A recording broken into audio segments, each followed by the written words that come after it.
supporters, especially the Filipino community here in DC and back home and wherever you are in the world. I really, guys, I feel all the love. Maraming salamat mga kababayan. Maraming salamat. Hello guys, grabe. Natupad yung ating prediction, ano? By faith, by believing sa Panginoon. Grabe prediction ko, ano?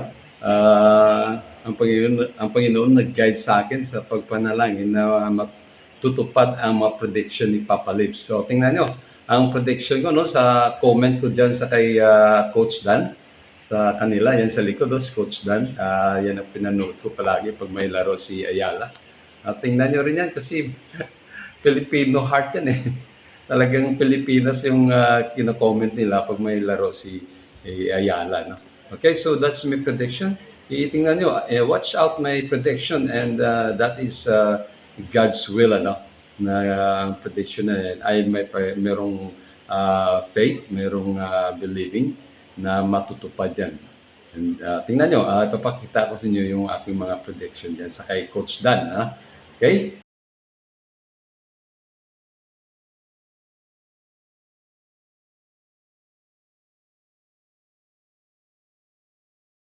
Yet? Are we seeing? Can we see them? It's 4 o'clock. You guys, I'm just loving all the chat. I love it. You know, we have the kindest. Papa Levs. He says, "My prayer by faith, Alex will win. Mark my word. We love you both, best announcer. We Filipino, we fight till the end. Go, go, Alex. I love that. Absolutely amazing." Oh, good morning. Good morning. Napuyat tayo. Grabe, 2 araw tayo napuyat, ano? We are the champion. We are the champion.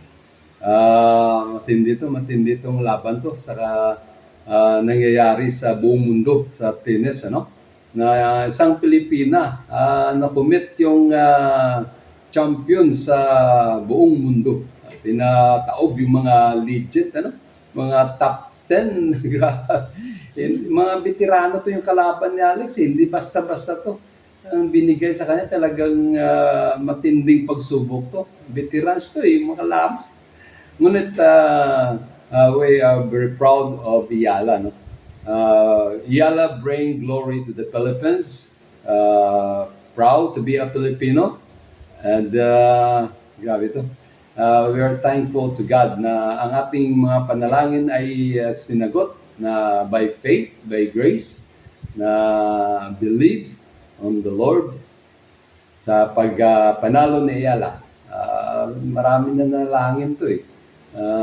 Sa aking panalangin talagang sinagot ng Panginoon na si Ayala ay maging champion, na siya ay mananalo. That's my prediction, ano? Parang si Samuel ako.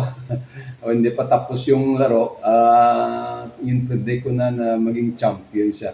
And that is because my faith and my belief on the Lord Jesus Christ na bigyan siya ng wisdom, knowledge na mananalo siya. Okay, we are the champion. We are the champion. We are very proud. Ayala, Alexandria bring us glory to the whole world. Lahat sa mundo. Hindi basta-basta. Buong mundo to ang dinadala ni Ayala na tayo mga Pilipino, Pilipina sa buong mundo na we are the best player in the world. No? Talagang pinakita ni Ayala na dinadala rin ang glory na dinala ni Manny Pacquiao noon. Ngayon siya na naman.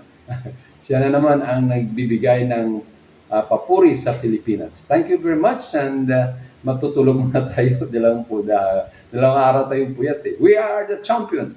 We are the champion. Sa next laro ni Ayala is 1,000 WTC tournament to. Itong pinakamatinding pagsubok. Kasi lahat ng mga grand champion, top 10, lahat ng mga mahusay na manlalaro ay sigupain ni Alex.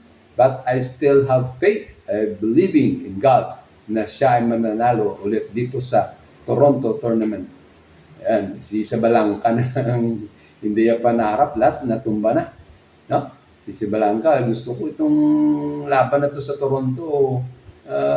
May prediction din ako na sila ni Sabalanca ang tugma sa championship. So that's it mga subscribers. Wala muna tayo magtitinda ng siomai. Pahinga muna tayo at tayo ay mag-relax muna kasi nag-champion tayo. We have to celebrate. Filipino, mag-celebrate tayo. Nako, bihira to. Okay, so thank you very much and God bless you all. Shout out dyan kay Perot, sa kay Amerikaning Lau, yung anak ko, yung si Altakin, si Arya, si Aryan, si Lil Joy, yung anak ko rin, na the Lord will continue to protect you and bless you. Thank you very much. And also sa kay Coach Dan, sa kayong magandang mabait na asawa niya sa pagtutok, sa pagpakita na tayo ay mga Pilipino. Grabe, naging Pilipino-Pilipina itong si Coach Dan at sa kanyang asawa. Yan, no? Diyan ako tumututok sa YouTube. Kasi talagang mga expression nito, hindi. Pag nanalo siya, makita mo talagang buhay na buhay yung mukha nila. Okay, so thank you also for the tennis legend. Nanonood din ako dyan. They're the best commentator. Ano? Okay, thank you. And marami na ako nagsabi thank you, goodbye. And thank you mga viewers, mga subscribers. God bless you all. Sana matutunan natin na ang panalangin ay by faith, by believing sa Panginoon at ating mga sagot ay magtutupad. Thank you very much and God bless you all. Bye-bye!